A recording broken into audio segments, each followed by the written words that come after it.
अस्सलाम वालेकुम। हम लोग बात कर रहे हैं जी बीटा लैक्टम एंटीबायोटिक्स की। बीटा लैक्टम एंटीबायोटिक्स हमारे पास बहुत ही ज़्यादा इंपॉर्टेंट ग्रुप है हमारे पास एंटीबायोटिक्स का।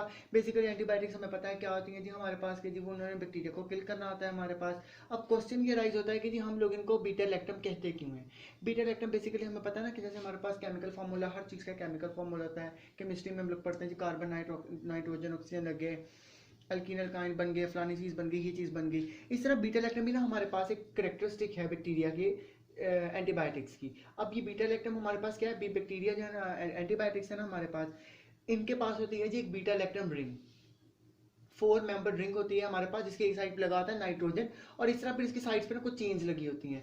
अब बेसिकली जो एक्टिविटी है ना जिसने किल करना है बैक्टीरिया को, वो इस बीटा लैक्टम रिंग की है।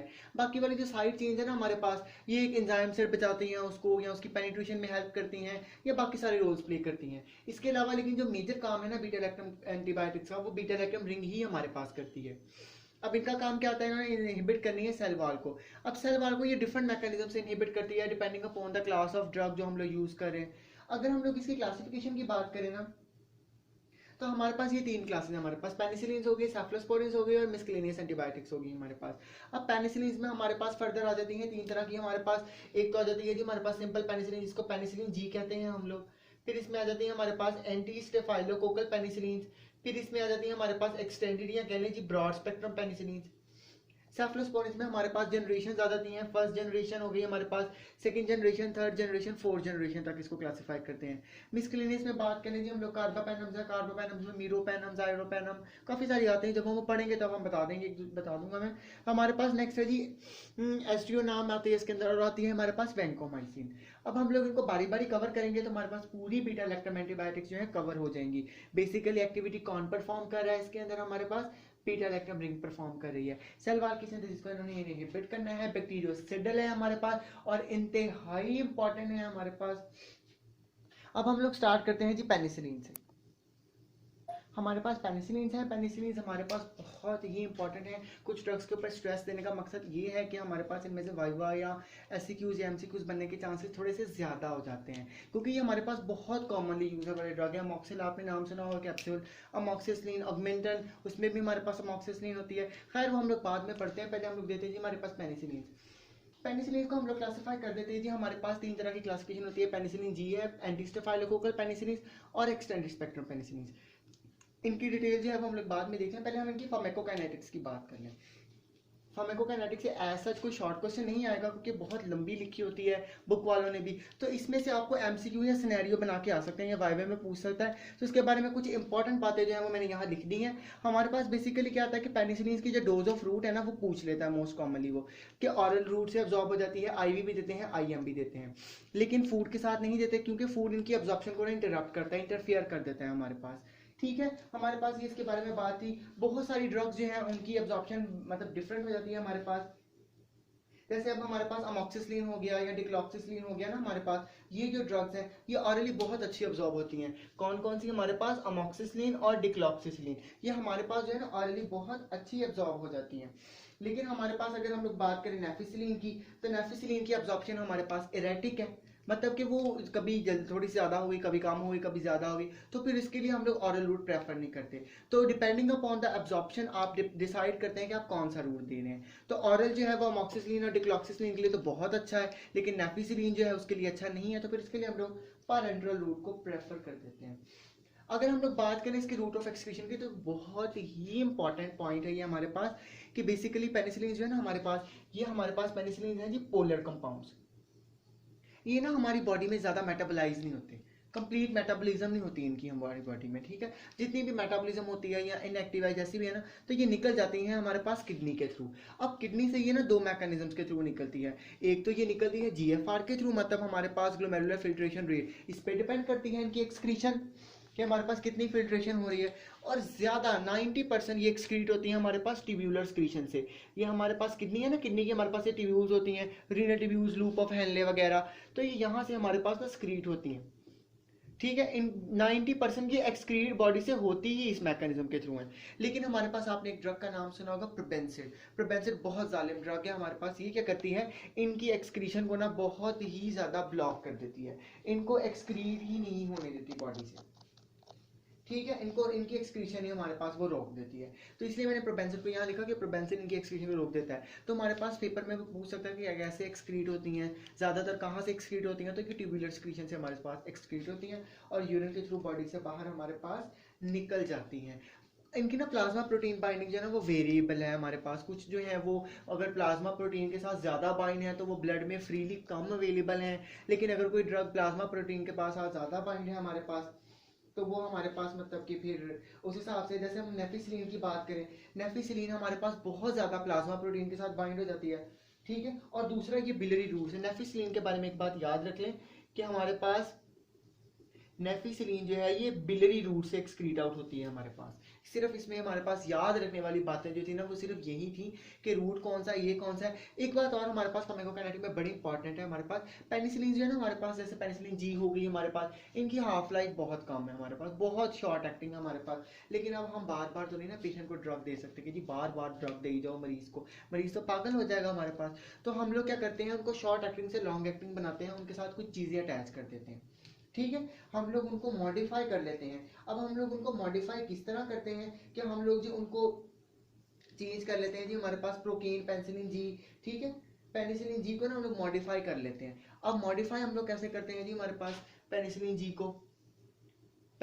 को हम लोग मॉडिफाई इस तरह करते हैं कि इसकी हम डिफरेंट फॉर्म्स बना लेते हैं। प्रोकेन पेनिसिलिन जी हमारे पास बन गया, बेंजोथेन पेनिसिलिन जी, तो ये हमारे पास लॉन्ग एक्टिंग फॉर्म्स होती हैं हमारे पास।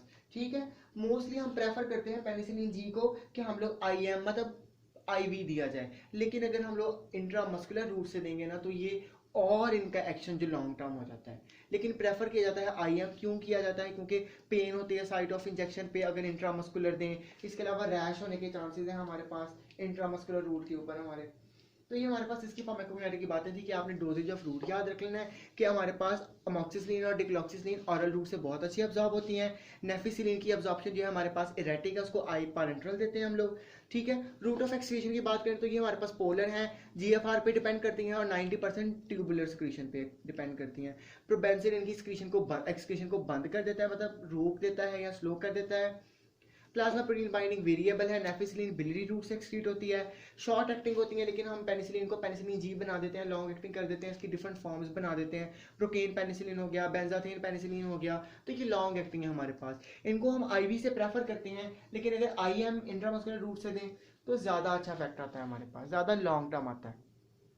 इसके मैकेनिज्म ऑफ एक्शन की अगर हम लोग बात करें, अगर हम लोग इनके मैकेनिज्म ऑफ एक्शन की बात करें तो हमारे पास इंतहाई इंपॉर्टेंट मैकेनिज्म ऑफ एक्शन इनका हमारे पास बेसिकली पेनिसिलिन हमारे पास क्या करती हैं जी, इनहिबिट करती हैं ट्रांसपेप्टाइडेशन को। अब हमारे पास प्रॉपर मैकेनिज्म इसका है क्या, अल्लाह ताला ने बैक्टीरिया को दी हुई है एक अदद cell membrane, cell wall sorry. अब सेल वॉल जो होती है इनकी बनी होती है हमारे पास पेप्टाइडोग्लाइकन की। अब बेसिकली क्या होता है कि हमारे पास पेप्टाइडोग्लाइकन की दो लेयर्स होती हैं, आउटर लेयर होती है और एक इनर लेयर होती है। ठीक है, इसके अंदर अल्लाह ताला ने ना एक प्रोटीन खड़ी की हुई है जिसको कहते हैं पेनिसिलिन बाइंडिंग प्रोटीन। इसका काम क्या होता है कि ये इन दोनों आउटर मेम्ब्रेन और इनर मेम्ब्रेन को ना जोड़ देती है, पेप्टाइडोग्लाइकन को जोड़ देती है, यहाँ पे प्रोसेस कराती है ट्रांसपेप्टाइडेशन का। कौन कराती है जी, पेनिसिलिन बाइंडिंग प्रोटीन। अब ये हमारे पास कराती कैसे है, तो ये हमारे पास एक छोटा सा मैकेनिज्म है कि हमारे पास ना पेप्टाइडोग्लाइकन का जो एन एसिटाइल मरम्यूरिक एसिड होता है ना हमारे पास सब यूनिट, हमें पता है ना हमारे पास पेप्टाइडोग्लाइकन में N acetyl glucosamine, N acetyl muramic acid ये लगे होते हैं हमारे पास अल्टरनेटिवली, और इनके साथ नीचे 5 अमाइनो एसिड लगे होते हैं। ऐसे ही है ना, हम लोगों ने पढ़ा पेनिसिलिन बाइंडिंग प्रोटीन क्या करती है, इसके अमाइनो एसिड में से जो लास्ट वाला अमाइनो एसिड होता है ना, ये लास्ट वाले दो होते हैं डीएलआ। तो ये लास्ट वाला डीएलानिन है ना, इसको ये क्या करती है, रिमूव कर देती है हमारे पास। नीचे वाले से में भी डीएलआ वाले को रिमूव कर देगी और नीचे वाले से ऊपर वाले की चेन ऐसे जुड़ जाएगी पेप्टाइड बॉन्ड के थ्रू। ठीक है, क्योंकि ये भी अमाइनो एसिड है इसका और नीचे वाले का भी कोई अमाइनो एसिड होगा तो यहाँ पे बन जाएगी हमारे पास पेप्टाइड बॉन्ड।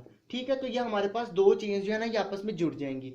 ये काम कौन करता है, पेनिसिलिन बाइंडिंग प्रोटीन। मैं फिर बता रहा हूँ क्या होता है हमारे पास कि पेप्टाइडोग्लाइकन कॉन्स्टिट्यूट करती है एन एसिटाइल मरम्यूरिक एसिड और एन एसिटाइल ग्लूकोसामीन के सब यूनिट्स के साथ, ये अल्टरनेटिवली लगे होते हैं। अब एन एसिटाइल मरम्यूरिक एसिड के साथ हमें पता है 5 अमाइनो एसिड लगे होते हैं, लास्ट वाले दो होते हैं डीएलआ।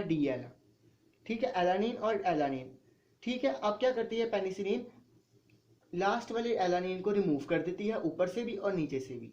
जब ऊपर नीचे से रिमूव हो जाता है तो आपस में पेप्टाइड बॉन्ड बन जाता है, तो लेयर्स आपस में जुड़ जाती हैं। ठीक है, तो ये काम करती है हमारे पास पेनिसिलिन बाइंडिंग प्रोटीन। अब हमारे पास जो पेनिसिलिन है ना वो क्या करती हैं, आद के लग जाती हैं जी इस पेनिसिलिन बाइंडिंग प्रोटीन के साथ, और क्या करती हैं, इसको कह देती हैं भाई अब बस तुम चुप कर जाओ और हमें अपना काम करने दो। और ये डी एल वगैरह वाले को रिमूव ही नहीं होने देती, डी एल को रिमूव ही नहीं होने देती। जब ये रिमूव नहीं होगा हमारे पास तो पेप्टाइड बॉन्ड नहीं बनेगा, तो ये क्या कर देती हैं, इनहिबिट करती हैं ट्रांसपेप्टाइडेशन को। जब ट्रांसपेप्टाइडेशन नहीं होगी बैक्टीरिया की सेल वाल उड़ जाएगी, जब उसकी सेल वाल ही हमारे पास उड़ गई तो बैक्टीरिया बेचारा किसी काम का नहीं रहेगा, वो फिर बेचारा कहता है कि जी अब मैं मर ही जाऊं तो बेहतर है। बेसिकली इसका एक और मैकेनिज्म भी है, जब हमारे पास बैक्टीरिया देखता है ना कि अब उसकी ट्रांसपेप्टाइडेशन रुक गई है, तो हमारे पास ये क्या करता है, कुछ ऑटोलिटिक एंजाइम्स जनरेट करना शुरू कर देता है। क्या जनरेट करता है हमारे पास, ऑटोलिटिक एंजाइम्स। पेनिसिलिन ना बैक्टीरिया को ऑर्डर करते हैं कि आप लोग ऑटोलिटिक एंजाइम्स भी जनरेट करो, ठीक है। ये ऑटोलिटिक एंजाइम्स क्या करते हैं, ये बैक्टीरिया की सेल वॉल जो बची कुची भी होती है उसको भी डिस्ट्रॉय करना शुरू कर देते हैं। पेनिसिलिन एक तो इनहिबिट करते हैं ट्रांसपेप्टाइडेशन को, दूसरा ये क्या करते हैं, ऑटोलिटिक एंजाइम्स की सिंथेसिस कराते हैं, ठीक है, बैक्टीरिया से, और उसको क्या कहते हैं कि अब तुम तोड़ दो, जो बची कुची सेल मेम्ब्रेन सेल वॉल है ना उसको भी तुम लोग तोड़ दो। ये आउटर मेम्ब्रेन है हमारे पास, सेल वॉल का बाहर वाला हिस्सा है, ये सेल वॉल का अंदर वाला हिस्सा है, ठीक है ना। जैसे हमारे पास कैप है, इस कैप का एक ऊपर वाला हिस्सा होगा, एक इसके अंदर वाला हिस्सा होगा। तो मैंने ये इस तरह बनाने की कोशिश की है ताकि आप लोगों को समझ आ सके। If you have any query till now you can always ask me. Thank you. इसका क्लिनिकल यूज वगैरह हम नेक्स्ट वीडियो में करेंगे, वीडियो बहुत लंबी हो गई है।